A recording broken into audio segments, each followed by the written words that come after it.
Fatoumata Sidibé, je suis députée bruxelloise FDF au Parlement bruxellois. Je suis chef de groupe FDF au Parlement francophone bruxellois et je préside la commission affaires sociales du Parlement francophone bruxellois. Alors, entre autres, je suis évidemment militante féministe, laïque et antiraciste. Je suis auteure, artiste, bref, une femme engagée. Dans cette conférence ce soir, pourquoi ? Parce que je connaissais Djemila Benhabib pour son combat pour la laïcité, pour les droits des femmes, son combat contre l'intégrisme musulman.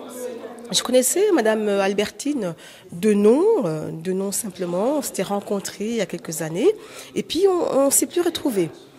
Et quand j'ai su que Djemila arrivait en Belgique pour une conférence qu'elle repartait après en France, évidemment, j'ai saisi au vol. Et je me suis dit, pourquoi pas une conférence regard croisé, femmes africaines, femmes arabes, parce que souvent des conférences qui sont assez monothématiques entre des femmes soit africaines ou arabes, et le croisement ne se fait pas toujours. Je me suis dit, le printemps arabe, qui se transforme pour les femmes en automne et parfois peut-être hiver arabe, c'est l'occasion maintenant de voir comment ça se prolonge par rapport aux droits des femmes et comment ensemble on peut poursuivre ce combat pour l'égalité. D'autant plus que je suis très touchée par la révolution arabe, puisqu'en tant que malienne d'origine, le Mali a subi quand même avec ces révolutions un effet collatéral. Et on sait que le nord du Mali a été la cible de mouvements indépendantistes qui ont pactisé avec les islamistes. Et on a vu dans le nord du Mali la charia s'imposer. On a vu les femmes tomber sous le joug d'une régression djihadiste, moyenâgeuse. On a vu des femmes confinées au voile. On a vu des lapidations. On a vu flagellations. Et vraiment, je me suis dit... ce qui se passe ailleurs, c'est ce qui se passe également chez moi. Et je pense que le combat commun est un combat solidaire. Je dis toujours que la régression obscurcit tous les cieux. C'est comme un nuage radioactif, il ne s'arrête jamais aux frontières. Et quand on pense que la régression s'arrête chez le voisin, on dit en Afrique, quand la case du voisin brûle, il faut l'aider à l'éteindre parce qu'elle risque d'atteindre la tienne. Et moi, je fais les parallèles également avec ce qui se passe non seulement le printemps arabe, ce qui se passe en Afrique. Et pour ça, l'intervention de Madame Albertine Tidibondji, pas facile à dire, une femme admirable et remarquable, était très intéressante parce qu'elle a placé le contexte des oppressions dont les femmes sont victimes en Afrique subsaharienne.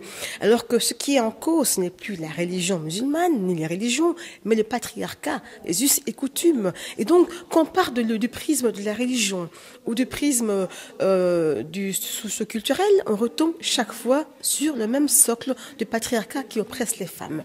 Et de part et d'autre, du nord au sud, de l'est à l'ouest, on se rend compte que le combat est le même. Et ce qui m'interpelle moi aussi par rapport à cette conférence, c'est que je vis en Belgique depuis plus de 32 ans. Ce pays est aussi le mien. Un pays où je constate également une régression fondamentaliste, extrémiste, où je constate également que le même phénomène qu'on a recensé au Maghreb, au Moyen-Orient, au Mali ou ailleurs, ce phénomène d'un islam politique qui est porté par le wahhabisme, cette vision rigoriste d'islam qui est financée par les pétrodollars, cette même vision se retrouve également en Europe. Et ce que je constate, c'est qu'ici en Europe, nos démocraties ont totalement démissionné.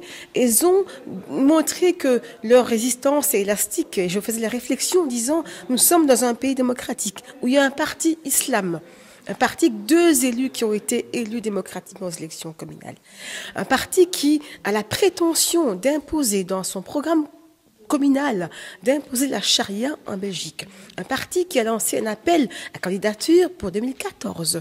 Et je me dis que la démocratie a des failles et justement ces failles sont totalement grignotées par ces individus-là. Et deuxièmement, je disais que la Belgique, c'est quand même le seul pays d'Europe qui a permis à une femme voilée d'accéder au Parlement. C'est un signal fort d'une régression incroyable. C'est un signal de mépris, de non-respect pour toutes les femmes qui se battent de par le monde et qui risquent leur vie simplement pour leurs droits fondamentaux. Et la Belgique est un exemple absolument de régression, d'élection en élection, on va de régression en régression. Il est temps qu'on se ressaisisse. Ce qui est fondamental pour moi, c'est faire le lien entre ici et là-bas.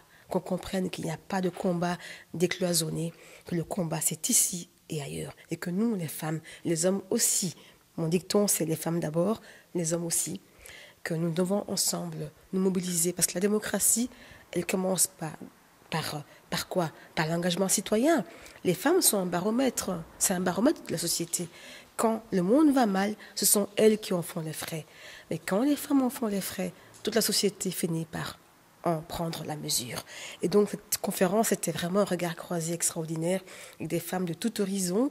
Et je pense que le but est atteint. Parce que d'abord, on a compris, enfin on le savait déjà, mais on a pu mesurer combien le combat se rassemble et aussi permettre à ces femmes d'aller plus loin, de pouvoir en tout cas tisser des réseaux et de comprendre que finalement, ici ou ailleurs, le combat il est le même.